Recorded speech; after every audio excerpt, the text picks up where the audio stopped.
ಹೋಗಿ ಅಲಂಕಾರವನ್ನು ಪೂರ್ಣಗೊಳಿಸದೆ ಏಕೆ ಹೋಗುತ್ತಿರುವೆ? ಮಹಾರಾಣಿ, ಅವಳು ಅಗತ್ಯಕ್ಕಿಂತ ಹೆಚ್ಚು ಅಲಂಕಾರ ಮಾಡುತ್ತಿದ್ದಾಳೆ. ಯಾವ ಸಂದರ್ಭದಲ್ಲಿ ನಿಮಗೆ ಹೇಗೆ ಅಲಂಕಾರ ಮಾಡಬೇಕೆಂದು ಅವಳಿಗೆ ಗೊತ್ತಿಲ್ಲ. ನೀನಿನ್ನು ಹೊರಡು.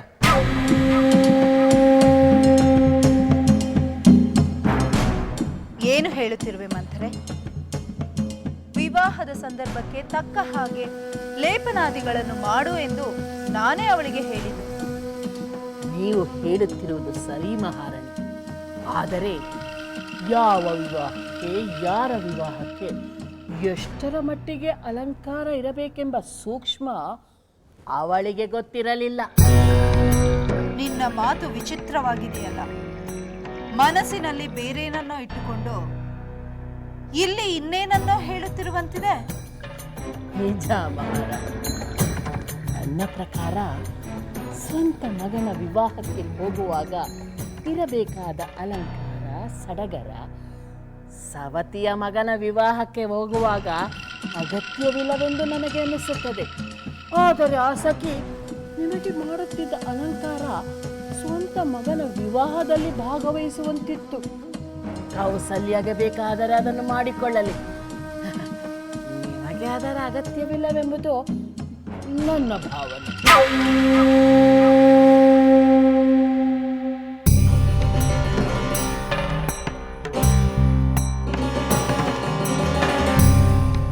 ಯಾಕೆ ಮಹಾರಾಣಿ, ನಾನು ಹೇಳಿದ್ದಲ್ಲೇನಾದರೂ ತಪ್ಪಿದೆಯೇ? ಇಲ್ಲ ಮಂಥರೆ, ತಪ್ಪನಿಸುತ್ತಿದೆ. ಆದರೆ ಮಂಥರೆ, ರಾಮನ ವಿವಾಹಕ್ಕೆ ನಾನೇಕೆ ಸಂತೋಷದಿಂದ ಸಿಂಗರಿಸಿಕೊಳ್ಳಬಾರದು? ಆದರೆ ಭರತನ ವಿವಾಹ ಆಗಿದ್ದರೆ ನಿಮಗೆ ಈಗಾಗಿರುವಷ್ಟು ಸಂತೋಷ ಆಗಿರುತ್ತಿತ್ತೆ.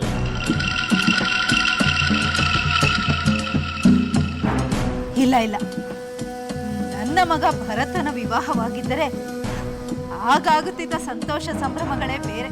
ಮತ್ತೆ ಆ ಸಂಭ್ರಮವನ್ನು ಅನುಭವಿಸುವುದು ಬಿಟ್ಟು ರಾಮನ ವಿವಾಹಕ್ಕೆ ಸಿಂಗರಿಸಿಕೊಳ್ಳುತ್ತಿರುವಿರಲ್ಲ. ಆದರೆ ಮಂಥರೆ, ನನ್ನ ಮಗ ಭರತನ ವಿವಾಹ ಈಗ ಆಗುವುದು ಸಾಧ್ಯವೇ? ಖಂಡಿತ ಸಾಧ್ಯವಿದೆ. ಈ ಕುರಿತು ಮಹಾಪ್ರಭುಗಳನ್ನು ಒತ್ತಾಯಿಸಿದರೆ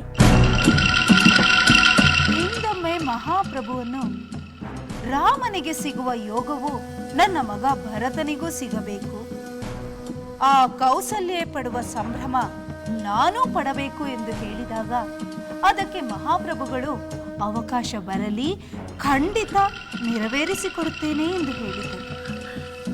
ಆ ಅವಕಾಶ ಈಗಲೇ ಯಾಕಾಗಬಾರದು ಮಹಾರಾಣಿ? ಅದು ಸಾಧ್ಯವೇ ಮಂಥರೆ? ಖಂಡಿತ ಸಾಧ್ಯವಿದೆ.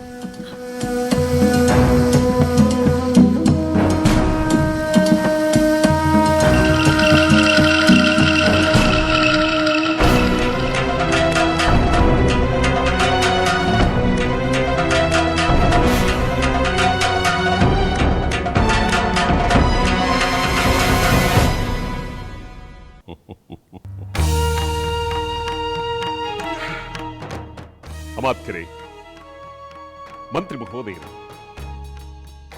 ಇದು ನನ್ನ ಹಿರಿಯ ಪುತ್ರನ ವಿವಾಹ. ಸ್ವಯಂವರವನ್ನು ಗೆದ್ದು ಪರಾಕ್ರಮವನ್ನು ಪ್ರದರ್ಶಿಸಿ ಕನ್ಯಾರತ್ನವನ್ನು ತನ್ನದಾಗಿಸಿಕೊಂಡ ನನ್ನ ಪ್ರೀತಿ ಪಾತ್ರನಾದ ಪುತ್ರ ರಾಮಚಂದ್ರನ ವಿವಾಹ. ಇದು ಲೋಕೋತ್ತರವಾಗಿ ವೈಭವದಿಂದ ನಡೆಯಿತು. ಜನಕ ಮಹಾರಾಜರು ಕೂಡ ತಮ್ಮ ಹಿರಿಯ ಪುತ್ರಿಯ ವಿವಾಹವೆಂದು ಇದನ್ನು ವೈಭವದಿಂದ, ಸಂಭ್ರಮದಿಂದ ಆಚರಿಸಲು ಸಜ್ಜಾಗಿರುವುದರಲ್ಲಿ ಸಂಶಯವೇ ಇಲ್ಲ. ಮಿಥಿಲೆಯ ವೈಭವಕ್ಕೆ ಕಮ್ಮಿ ಇಲ್ಲದಂತೆ ಅಯೋಧ್ಯೆಯ ವೈಭವವನ್ನು ಮಿಥಿಲೆಗೆ ಕೊಂಡೊಯ್ಯಬೇಕು. ಆ ಕಾರಣವಾಗಿಯೇ ಈ ಸಭೆ. ನನ್ನ ಆಪ್ತ ಸಚಿವರಾದ ಸುಮಂತ್ರೆ, ಈ ವಿಷಯವಾಗಿ ತಮ್ಮ ಅಭಿಪ್ರಾಯವೇನು? ಮಹಾಪ್ರಭು, ಈ ವಿವಾಹವು ಲೋಕದಲ್ಲೆಲ್ಲ ಪ್ರಸಿದ್ಧಿಯಾಗಬೇಕೆಂದು ನಾವುಗಳು ಕೂಡ ಮಾತನಾಡಿಕೊಂಡಿದ್ದೇವೆ. ಜನಕರಾಜನ ಮಿಥಿಲೆಯ ವೈಭವದ ಬಗ್ಗೆ ಕೇಳಿ ತಿಳಿದಿರುವ ನಾವು ಅಯೋಧ್ಯೆಯ ವೈಭವವು ಅದಕ್ಕಿಂತಲೂ ಮಿಗಿಲಾದದ್ದು ಎಂದು ತೋರಿಸಬೇಕೆಂಬ ಸಂಕಲ್ಪ ಮಾಡಿದ್ದೇವೆ. ಭಲೆ ಮಾತ್ರೆ ಭಲೆ. ನಮ್ಮ ಕೋಶಾಗಾರದಲ್ಲಿರುವ ಸಂಪತ್ತು ಎಷ್ಟೇ ಖರ್ಚಾಗಲಿ, ಮತ್ತು ರತ್ನ, ವಜ್ರ, ವೈಡೂರ್ಯ, ಒಡವೆಗಳು ಉಡುಗೊರೆಯಾಗಿ ಕಣ್ಣು ಕೋರೈಸುವಂತೆ ನಾವು ಇಲ್ಲಿಂದ ತೆಗೆದುಕೊಂಡು ಹೋಗಬೇಕು. ನಮ್ಮ ಕುಲಗುರುಗಳು ವಿಶೇಷ ರಥದಲ್ಲಿ ಮಿಥಿಲಿಗೆ ಬಂದು ಅಲ್ಲಿಯ ಭೂಮಿಯನ್ನು ಪಾವನ ಮಾಡಬೇಕು. ಅಯೋಧ್ಯೆಯ ವಿಪ್ರರೆಲ್ಲರೂ ರಾಮಚಂದ್ರನ ಮದುವೆಗೆ ಬಂದು ತಮ್ಮ ವೇದಘೋಷಗಳಿಂದ ರಾಮಚಂದ್ರನ ಮದುವೆಯನ್ನು ಮಂಗಳಕರವಾಗಿಸಬೇಕು.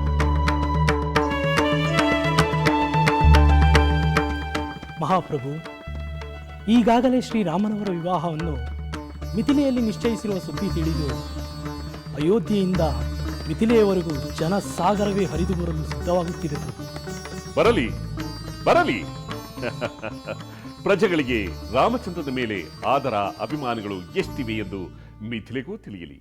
ಜನಕ ಮಹಾರಾಜರಿಗೆ ತಮ್ಮ ಅಳಿಯನಿಗೆ ಪ್ರಜಾಪ್ರೇಮವಿರುವ ವಿಷಯ ತಿಳಿದು ಹೆಮ್ಮೆ ಎನಿಸಲಿ. ರಥ, ತುರಗ, ಪದಾತಿಗಳು ಸಂತೋಷ ಸಂಭ್ರಮಗಳಿಂದ ಮಿಥಿಲಾ ನಗರಕ್ಕೆ ತೆರಳಲಿ. ಸೀತಾರಾಮರ ವಿವಾಹವು ಯುಗ ಯುಗಗಳಲ್ಲಿ ಜನಮಾನಸದಲ್ಲಿ ನಲಿದಾಡಲಿ.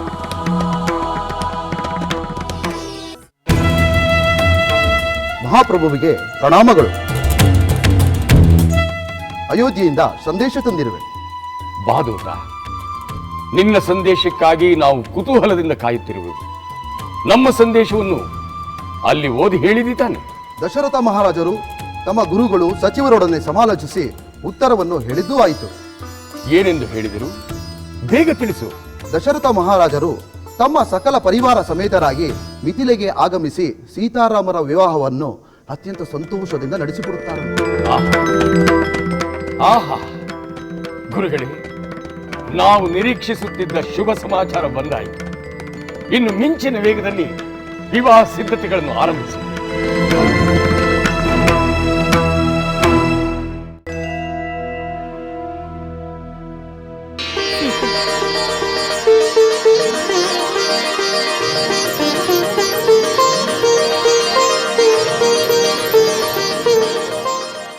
ಸೀತೆ, ನಿನ್ನ ಕಲ್ಯಾಣಕ್ಕೆ ಅಯೋಧ್ಯೆಯಿಂದ ಒಪ್ಪಿಗೆ ಬಂದಾಯಿತು.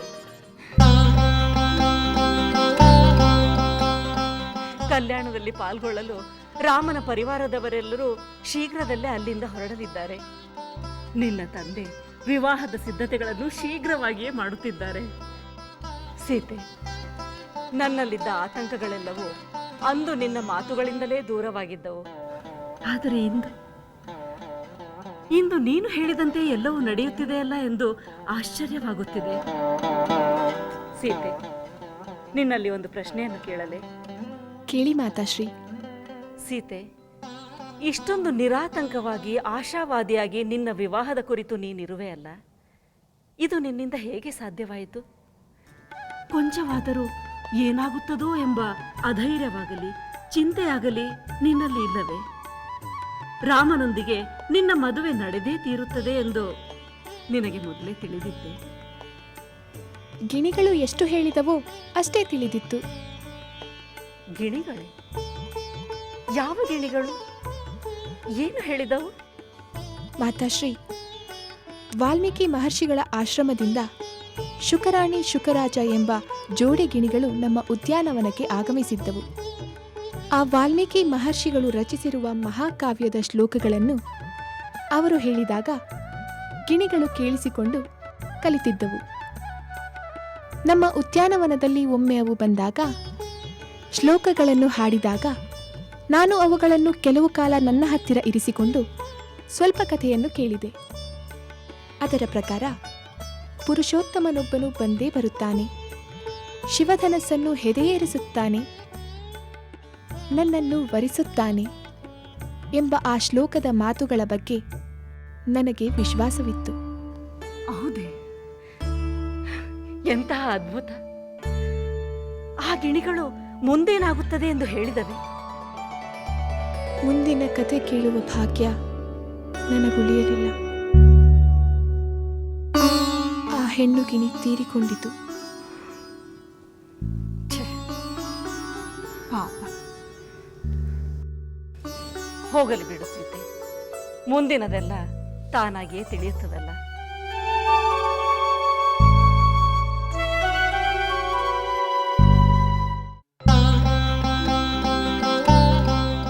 ಕೌಸಲ್ಯ, ಸುಮಿತ್ರ, ರಾಮಚಂದ್ರನ ಕಲ್ಯಾಣಕ್ಕೆ ಅಯೋಧ್ಯೆಯೇ ಮಿಥಿಲೆಯನ್ನು ಸಂಗಮಿಸಲಿದೆ. ಸಮರಕ್ಕೆ ಹೊರಡಲು ಸಿದ್ಧವಾದಂತೆ ನಮ್ಮ ಚತುರಂಗ ಬಲವು ರಾಮಚಂದ್ರನ ಕಲ್ಯಾಣಕ್ಕೆ ಹೊರಡಲು ಸಿದ್ಧವಾಗಿದೆ. ಮಿತಿ ಇಲ್ಲದಷ್ಟು ಧನಕನಕ, ವಜ್ರ, ವೈಡೂರ್ಯಗಳು ಉಡುಗೊರೆಯಾಗಿ ಕೊಡಲು ಬಂಡಿಯಲ್ಲಿ ತರಲು ಮಹಾತ್ಮರಿಂದ ಹಿಡಿದು ಸಾಮಾನ್ಯರವರೆಗೆ ಎಲ್ಲರೂ ವಿವಾಹಕ್ಕೆ ಆಗಮಿಸುತ್ತಿದ್ದಾರೆ. ಹಿಂದೆಂದೂ ಕಂಡರಿಯದ ಸಂತೋಷ, ಸಂಭ್ರಮ ನಮ್ಮದಾಗಿದೆ. ಕೌಸಲ್ಯ, ಸುಮಿತ್ರ, ಈಗ ನಿಮಗೇನು ಬೇಕು ಕೇಳಿ. ಜನಕ ಮಹಾರಾಜನ ಮಿಥಿಲೆಯ ರಾಣಿ ವಾಸದ ಸಂಭ್ರಮ, ಸಂಪತ್ತನ್ನು ಮೀರಿಸುವ ಸಂಪತ್ತು ನಮ್ಮದಾಗಿದೆ. ಈ ವಿಚಾರ ಅವರಿಗೂ ತಿಳಿದು ಇಂತಹ ಸಂಪದ್ಭರಿತ ಕುಲಕ್ಕೆ ತಮ್ಮ ಮಗಳನ್ನು ಕೊಡಲು ಸಿದ್ಧವಾಗಿದ್ದೀವಲ್ಲ ಎಂದು ಅವರು ಆನಂದ. ಮಹಾಪ್ರಭು, ರಾಮನ ಕಲ್ಯಾಣವಾಗುತ್ತಿರುವುದೇ ನಮಗೆ ಸಂತೋಷದ ವಿಚಾರ. ಅದರ ಮುಂದೆ ಬೇರಾವ ಸಂಪತ್ತು ನಮಗೆ ವಿಶೇಷವೆನಿಸುತ್ತಿಲ್ಲ. ಹಾಗೆಯೇ ಅವರು ತಿಳಿದಿರಬಹುದಲ್ಲವೇ? ಹೌದು ಮಹಾಪ್ರಭು, ಕನ್ಯಾರತ್ನ ನಮ್ಮ ಕುಲಕ್ಕೆ ಸೇರುತ್ತಿರುವುದರ ಮುಂದೆ ಮಿಕ್ಕೆಲ್ಲ ರತ್ನ ಸಂಪತ್ತು ಗೌಣ. ಜನಕ ಮಹಾರಾಜನ ಪರಿವಾರವನ್ನು ನಾವು ನಮ್ಮ ಸದ್ಗುಣ ಸಾತ್ವಿಕತೆಯಿಂದ ಅವರ ಮನಸ್ಸನ್ನು ಸಂತೋಷಪಡಿಸುವುದೇ ಹೆಚ್ಚು ಸೂಕ್ತ ಎನಿಸುತ್ತದೆ. ಸರಿ ಸರಿ, ನಿಮ್ಮ ವಿಚಾರವನ್ನು ನಾನು ಒಪ್ಪುತ್ತೇನೆ. ಆದರೆ ನನ್ನ ವಿಚಾರವೂ ಇರಲಿ. ಏಕೆಂದರೆ ಎಲ್ಲರೂ ಗುಣಗ್ರಾಹಿಗಳೇ ಆಗಿರುವುದಿಲ್ಲ. ಸಂಪತ್ತನ್ನು ಪ್ರೀತಿಸುವವರಿಗೆ ಸಂಪತ್ತನ್ನು ತೋರೋಣ, ಗುಣವನ್ನು ಪ್ರೀತಿಸುವವರಿಗೆ ಗುಣವನ್ನು ಕೊಡೋಣ. ಮಹಾಪ್ರಭುಗಳು ಮನ್ನಿಸಬೇಕು.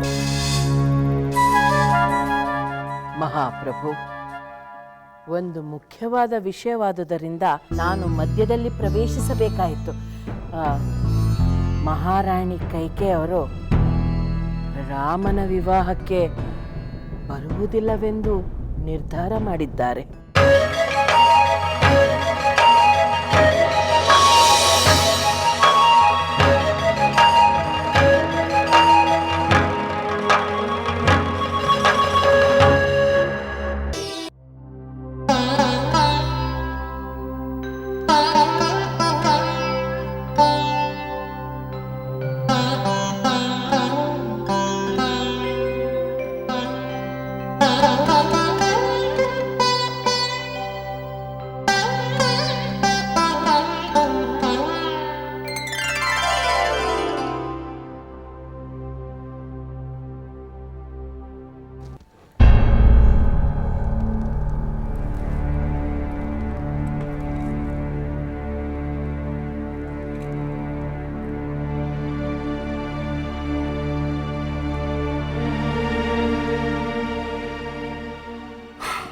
ಕೈಕೇಯಿ, ಇದೇನಿದು? ನೀನು ಅಲಂಕಾರ ಪ್ರಿಯೆ. ಸದಾ ಸಿಂಗರಿಸಿಕೊಂಡು ಅರಳಿದ ಪುಷ್ಪದಂತೆ ಕಂಗೊಳಿಸುತ್ತಿದ್ದ ನೀ ಹೀಗೆ ಬಾಡಿದ ಹೂವಿನಂತೆ, ಅದು ಇಂತಹ ಉಲ್ಲಾಸದ ಸಮಯದಲ್ಲಿ. ಉಲ್ಲಾಸ, ಉತ್ಸಾಹ, ಸಂಭ್ರಮ ಇದೆಲ್ಲವೂ ನಿಮಗಿದೆ ಅಲ್ಲವೇ? ಅಷ್ಟು ಸಾಕು. ನನಗೇನಾದರೇನು, ಯಾರಿಗೆ ನಷ್ಟ? ಯಾರಿಗೆ ಏನಾಗುತ್ತದೋ ಬಿಡುತ್ತದೋ, ಕಷ್ಟವೋ ನಷ್ಟವೋ, ಎಲ್ಲವನ್ನು ಅನುಭವಿಸುವುದು ಏನಿಲ್ಲ ಪ್ರಭು. ದೇವಿ, ನೀನು ನನ್ನ ಹೃದಯದ ಬಡಿತ ಸಮಸ್ಥಿತಿಯಲ್ಲಿಲ್ಲದೆ ಏರುಬೀರಾದರೆ ನಾನು ಉಳಿಯುವುದು ಸಾಧ್ಯವೇ? ಓಹೋ ಪ್ರಭು, ಇಂಥ ಪ್ರೇಮದ ಮಾತುಗಳಿಂದ ಈಗ ನನ್ನನ್ನು ಸಮಾಧಾನ ಪಡಿಸಲು ಸಾಧ್ಯವಿಲ್ಲ. ಸರಿ, ನೀವು ನನ್ನನ್ನು ಹೃದಯ ಎಂದಿರಿ. ಈ ಹೃದಯದ ನೋವನ್ನು ನೀವೇಕೆ ಪರಿಹರಿಸುತ್ತಿಲ್ಲ? ರಾಣಿ, ನಿನ್ನ ನೋವು ನನ್ನ ನೋವು, ನಿನ್ನ ಚಿಂತೆ ನನ್ನ ಚಿಂತೆ. ನಾನು ಸಂತೋಷವಾಗಿರಬೇಕಾದ್ರೆ ನಿನ್ನ ಈ ಚಿಂತೆಯನ್ನು ನಾನು ದೂರ ಮಾಡಲೇಬೇಕು. ಹಾಗಿದ್ದರೆ ನೀವೇಕೆ ನನ್ನ ಮಾತುಗಳನ್ನು ನಿರ್ಲಕ್ಷಿಸುತ್ತಿದ್ದೀರಾ? ಓ, ನೀವು ಕೌಸಲ್ಯೆ ಸುಮಿತ್ರೆಯೊಂದಿಗೆ ಮಿಥಿಲಾ ನಗರಕ್ಕೆ ರಾಮಚಂದ್ರನ ವಿವಾಹಕ್ಕೆ ಹೋಗಲು ಸಜ್ಜಾಗುತ್ತಿದ್ದೀರೇನು? ಕೈಕೇಯಿ, ಸ್ವಲ್ಪ ಸಮಾಧಾನವಾಗಿ ಆಲೋಚಿಸಿ ನೋಡು. ರಾಮಚಂದ್ರನ ವಿವಾಹವನ್ನು ನಾನೊಬ್ಬನೇ ನಿಶ್ಚಯಿಸಲಿಲ್ಲ. ಅಲ್ಲದೆ ರಾಮಚಂದ್ರ ಮಿಥಿಲೆಗೆ ಹೋಗುವುದಾಗಲಿ, ಅಲ್ಲಿ ಇಂತಹ ಒಂದು ವಿವಾಹ ಸಂದರ್ಭ ಏರ್ಪಡುವುದಾಗಲಿ ನನ್ನ ಕಲ್ಪನೆಯಲ್ಲಿಯೇ ಇರಲಿಲ್ಲ. ವಿಶ್ವಾಮಿತ್ರರು ರಾಮ ಲಕ್ಷ್ಮಣರನ್ನು ಯಜ್ಞ ರಕ್ಷಣೆಗೋಸ್ಕರ ಕರೆದುಕೊಂಡು ಹೋದ ವಿಷಯ ನಿನಗೆ ತಿಳಿದೇ ಇದೆ. ಅಲ್ಲಿಂದ ಅವರು ರಾಮ ಲಕ್ಷ್ಮಣರನ್ನು ಮಿಥಿಲೆಗೆ ಕರೆದೊಯ್ದ ನಂತರವೇ ನನಗೆ ಎಲ್ಲ ವಿಷಯವೂ ಸಾಂಗವಾಗಿ ತಿಳಿಯಿತು. ಈಗ ಜನಕ ಮಹಾರಾಜರು ಒಂದು ಸಂದೇಶವನ್ನು ಕಳುಹಿಸಿದ್ದಾರೆ. ನನ್ನ ಪ್ರತಿಜ್ಞೆಯಂತೆ ವಿವಾಹ ನೆರವೇರುತ್ತದೆ, ತಾವು ಆಗಮಿಸಬೇಕು ಎಂದು.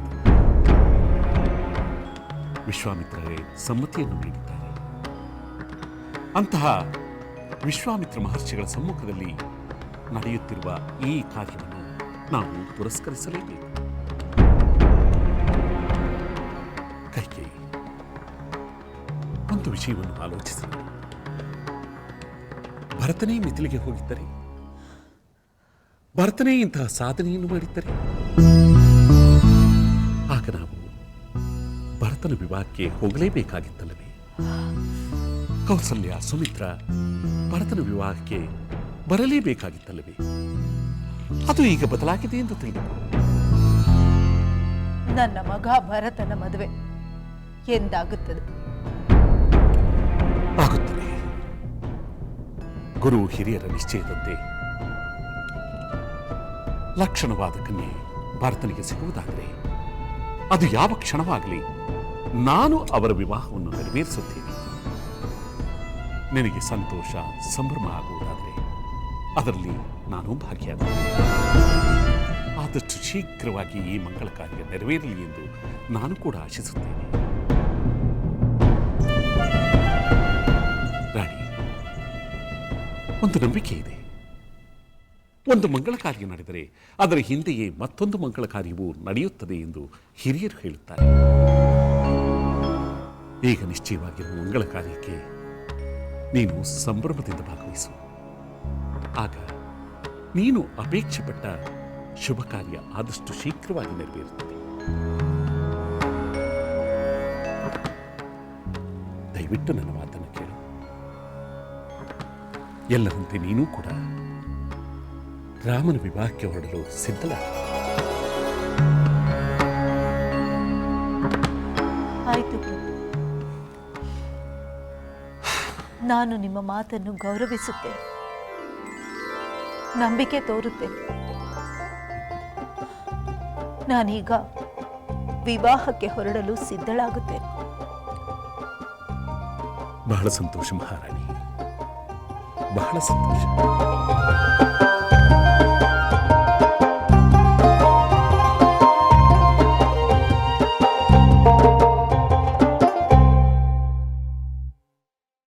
ಮಹರ್ಷಿ, ತಮ್ಮ ಪಾದಧೂಳಿಯಿಂದ ಈ ಮಿಥಿಲಾ ನಗರವು ಪಾವನವಾಯಿತು. ಮುತ್ತು ರತ್ನಗಳ ಸಂಪತ್ತಿಲ್ಲದೆ ಎಷ್ಟೋ ಜನ ಸಂತೋಷದಿಂದ ಜೀವಿಸುತ್ತಾರೆ.